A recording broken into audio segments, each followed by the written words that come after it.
Hey guys, welcome to the Liberal Hive Mind, a channel solely focused on exposing the abundant hypocrisy of the left. What a disgrace to the people of Wyoming, to the Republican Party and Republican voters that she purports to represent, and most importantly, what a disgrace to herself. Talk about going down in flames. Liz Cheney has absolutely destroyed any semblance of credibility over the last year and a half, and even beyond that, Liz Cheney has destroyed her entire political career, and frankly, the political legacy of the neocon. She's a relic, a dinosaur, and over the last year and a half, she has cemented the end of the Bush-Cheney conservative era of the past. It was already in decline, but she dug the grave and put it 6 feet under. Now, when it comes to Liz Cheney, the word respect isn't the first thing that comes to mind. I have very little, if any, respect for Liz Cheney as a politician and frankly as a human being. But one thing that I gotta give it to her, once she digs her heels in, she doesn't move. And she's chosen the anti-Trump, anti-her own voters stance. And even though she's behind in the polls by nearly 30 points, and it seems like she has literally zero chance of reviving her political career in Wyoming, she's still trying. But of course, she is only subjecting herself to more embarrassment. And this week has been very embarrassing for Liz Cheney. Not only at the sham January 6th hearing, where her surprise witness, Mrs. Cassidy Hutchinson, told the most unbelievable, dishonest lies during her testimony, but once again she subjected herself to utter humiliation during a local debate in her state of Wyoming, where there was such outcry and so much protest to her mere presence that the debate organization and debate venue had to block the public from attending the debate, because they probably would have thrown tomatoes at her or something. Let me show you guys what's going on in the career, in the life of Liz Cheney. It's really not looking so hot. We got some stuff to get into, folks, so let's roll the tape. Alright friends, so take a look at the first piece here. DC Rat, Liz Cheney's debate tonight is closed to the public because she is so hated by her own voters. Liz Cheney took time off on Thursday night from attacking her voters, Donald Trump, and anyone who disagrees with the DC elites, to make a rare trip to Wyoming for a political debate. Cheney is running for re-election in Wyoming. She rarely travels back to her home state. She's too busy leading the January 6th committee's show trial against Donald Trump and his supporters. Tonight's debate was closed to the public. Cheney is so unpopular that they had to close off the debate. Thursday's debate, hosted by Wyoming PBS in Sheridan, will be closed to the public for security reasons and to prevent people from disrupting the event, the station's general manager, Terry Dugas, said in a statement. Liz Cheney is currently down 28 points in the latest polling. And what an embarrassing moment for Liz Cheney. Because of her selfishness, and how entitled she feels to her job, that she doesn't even have to represent the people of her district. No matter how unpopular she is, she's going to continue to stay into the race, even if it means that they have to close off the debates because of her unpopularity. And this at the point where this is happening everywhere Liz Cheney goes. Liz Cheney was speaking at the Ronald Reagan Library, and the Simi Valley Police Department had to show up, of course, to protect Liz Cheney because a massive crowd grouped up to protest her presence. The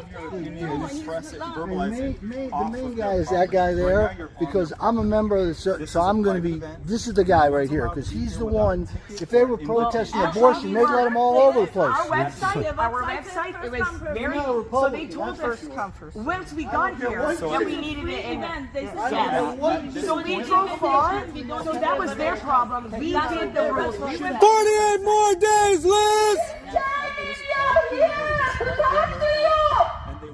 And despite all of this, despite the fact that her unfavorability rating is polled as high as 71%, and she is getting absolutely smoked in polling data by not only double digits, but 2x, 3x double digits, she still remains in the race. This, my friends, is peak narcissism. She is such an utter disgrace. I mean, anybody, any regular human being in this position would have stepped down by now, but she is such a narcissist.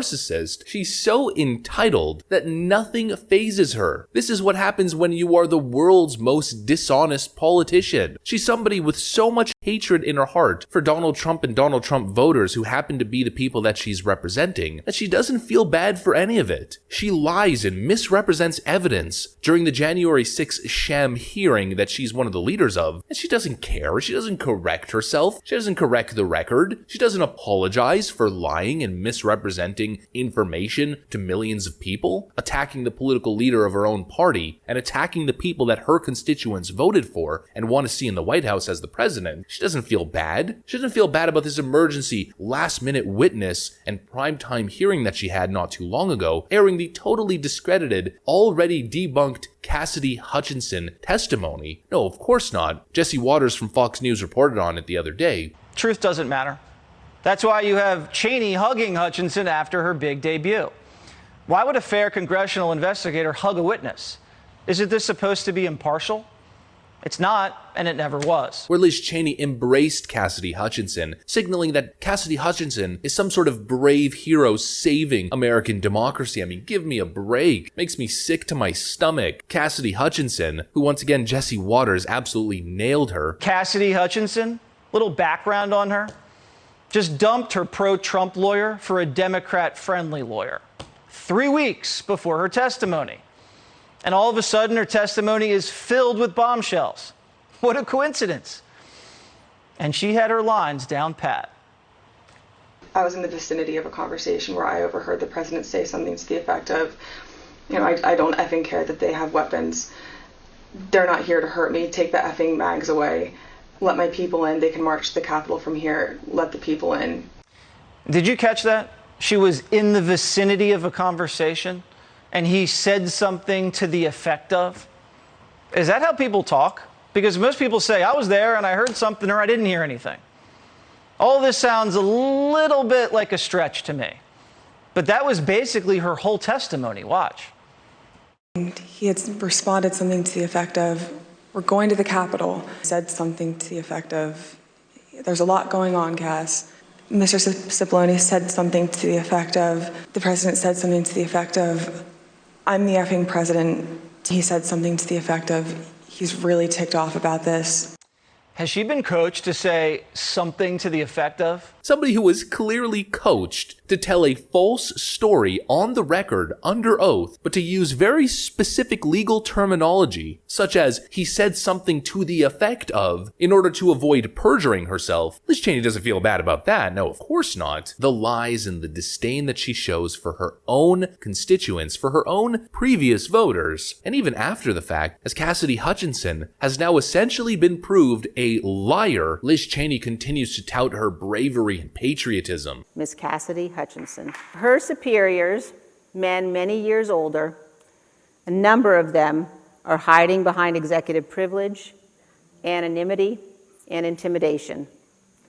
But her bravery and her patriotism yesterday were awesome to behold. It's just despicable, folks. Liz Cheney's a turncoat. She seems to just not care. I mean, how selfish to be playing these political games and to be betraying her voter base. And speaking of actually betraying her voter base, take a look at this article right over here. Liz Cheney's Democrat friends turn on her following pro-life tweet. Liz Cheney released this tweet right over here. I have always been strongly pro-life. Today's ruling by the Supreme Court returns power to the states and to the people of the states to address the issue of abortion under state law. She gets immediately thrown under the bus by all of the left-wing check marks. Oh God, it was going so well, Liz Cheney, Michael Seitzman writes. Rosie O'Donnell writes, just when I started to admire you. Don Winslow writes, some Democrats were literally saying only days ago that they would support Liz Cheney for president. How far we have fallen, how transactional the world has become. And that right there, the Democrats were willing to support Liz Cheney for president, brought this up, which is absolutely staggering and goes to show just how much of a traitor Liz Cheney is to her political party and to her political constituents that she's supposed to represent. Liz Cheney, who is now actively running for re-election, is not running for Republicans. She's not trying to get Republican votes. She's not trying to appeal to her voters or the voters of her party. She is now actively appealing to Democrat voters. Take a look at this Liz Cheney campaign flyer. How do I change my party affiliation to register as a Republican so I can vote for Liz? To change your party affiliation or declare a new affiliation, complete the Wyoming voter registration application and change form and submit it to your county's clerk's office no later than 14 days before the primary election. She's a Republican representative, not campaigning for Republican votes or registered Republican voters. She's campaigning for Democrats to switch their voter registration to Republican just so they can vote for her as a Democrat-controlled opposition Republican plant. Oh man, the last 5 minutes of this video were a little bit intense. I have a headache. Liz Cheney Cheney gives me a headache. Hopefully after 2022, we never have to see her or Adam Kinzinger's face ever again. Well, of course, they'll still be regulars on CNN and MSNBC, but nobody really watches that anyways. You get what I mean. Thanks for watching, and I'll see you on the next one.